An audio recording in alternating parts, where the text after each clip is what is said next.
Hello guys, today I'm going to teach you about U2 manometer calculating the vacuum pressure. So in this again there's a U2 manometer filled with a heavy liquid. So you can see the green color is nothing but it's filled with mercury.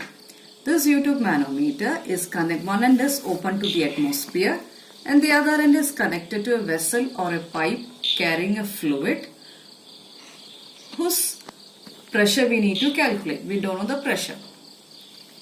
Okay. Now, but the fluid which is filled here is having a pressure which is below the atmospheric pressure.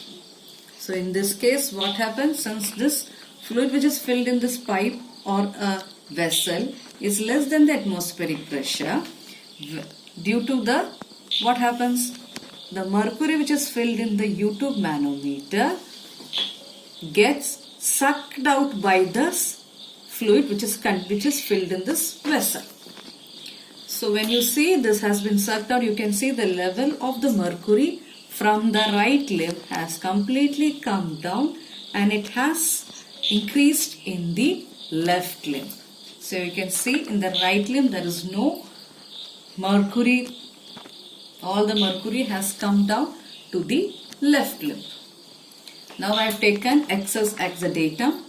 H1 is the distance from the center of the pipe till the fluid and H2 is the difference of the mercury level in both the limbs H1 and H2.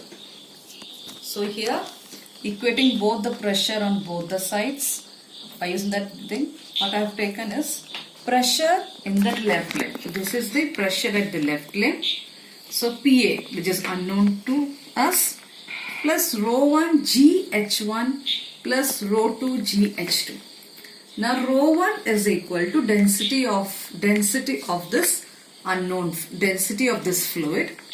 G is acceleration due to gravity and H1 is the distance from the center of pipe till the fluid in the left limb. Okay. And plus rho GH2. Now rho GH2 is nothing but the density of mercury, which is a heavy liquid. G acceleration due to gravity and H2 is the difference of the level in the right limb and left limb. The difference of the mercury level in the right limb and left limb. So this comes with pressure in the left limb. Now consider the pressure in the right limb. Pressure in the right limb is 0.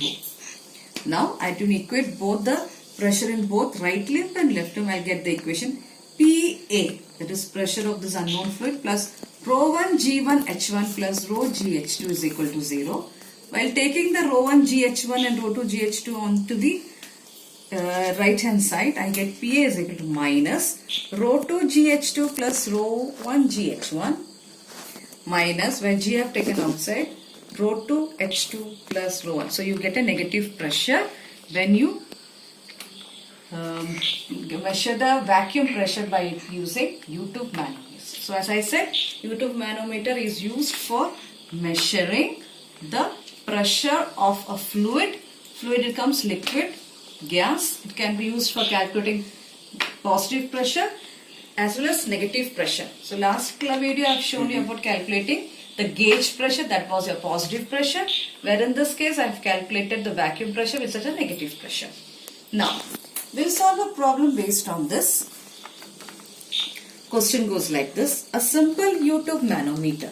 A simple U2 manometer, I'll show the sketch also, containing mercury. So you can see containing mercury is connected to a pipe, okay, with specific gravity. Now here the specific gravity of this fluid is given how much? 0.8. Since I've solved here, specific gravity of fluid is given, which is equal to the given the formula density of fluid by density of water. Density of fluid is unknown. Density of water is known to you, 1000 kilogram. 1000 kilogram per density means meter cube, mass per unit volume. So my density of fluid comes 0.8 into 10 to the power 3 kilogram per meter cube. Clear? So I got, with the help of this specific gravity, I got the density of this fluid.